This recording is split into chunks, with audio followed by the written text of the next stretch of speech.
terms of what we look for in partners, there's no particular industry that we would necessarily favor from a technical standpoint.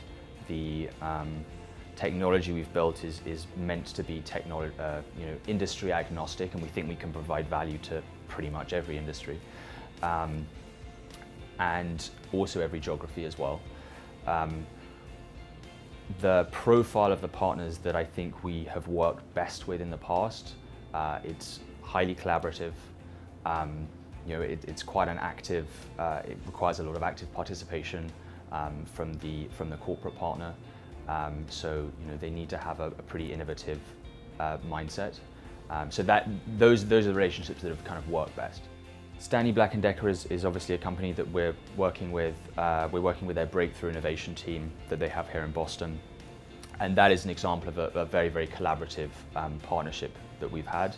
But then we also work right the way down in terms of scale to very early stage medical device companies. We're working with like an eye implant company at the moment with a very, very small engineering team, all the way up to potentially a very, very large deployment with a life sciences company, which will be in the order of thousands of users.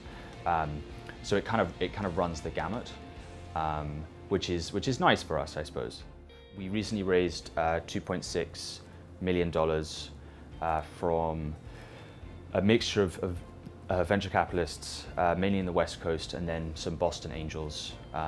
The Boston angels in particular are very focused on the artificial intelligence ecosystem, which is incredibly strong in Boston and has been historically. So that money is going to be used to scale up our sales team and our engineering team. So we'll be growing headcount over the next year or so, I think, to about 20. We may need to get a new office, so it might go on new office space as well.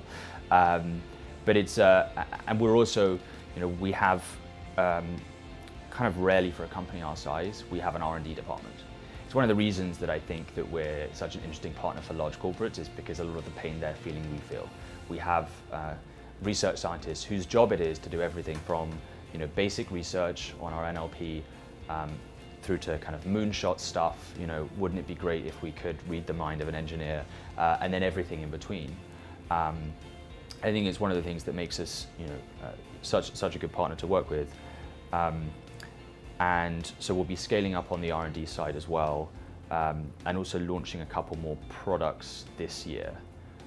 So one of the things that we're going to add with the money is the ability to identify people based on ideas. So as a user at one of our corporate R&D clients who is working on a new idea, for example, we will match that against a bunch of technical literature and identify if there's anyone external to the company that is working on something similar, and try and broker an introduction, especially if that person is in academia. So that's a very, very exciting thing. Yeah, so sales, engineering, and I think some more R&D. We've made a very conscious decision about diversity as a hiring policy. I think that given the scope and the scale of the company that we're trying to build, having representation of different groups early is incredibly important. I also think that I'm incredibly involved in hiring right now, and I'm already stretched pretty thin. Your company will look like your first 10 employees, and culture and diversity pays dividends, not just in the short term, but even more in the medium and long term. And it's something you need to get right very, very early, because there becomes a tipping point where the culture can become toxic, and it becomes harder to hire and harder to do great work, because actually, yes, we have intellectual property and we have a bunch of really cool tech, but actually the thing that brings value to the people that we work with is the quality of our team.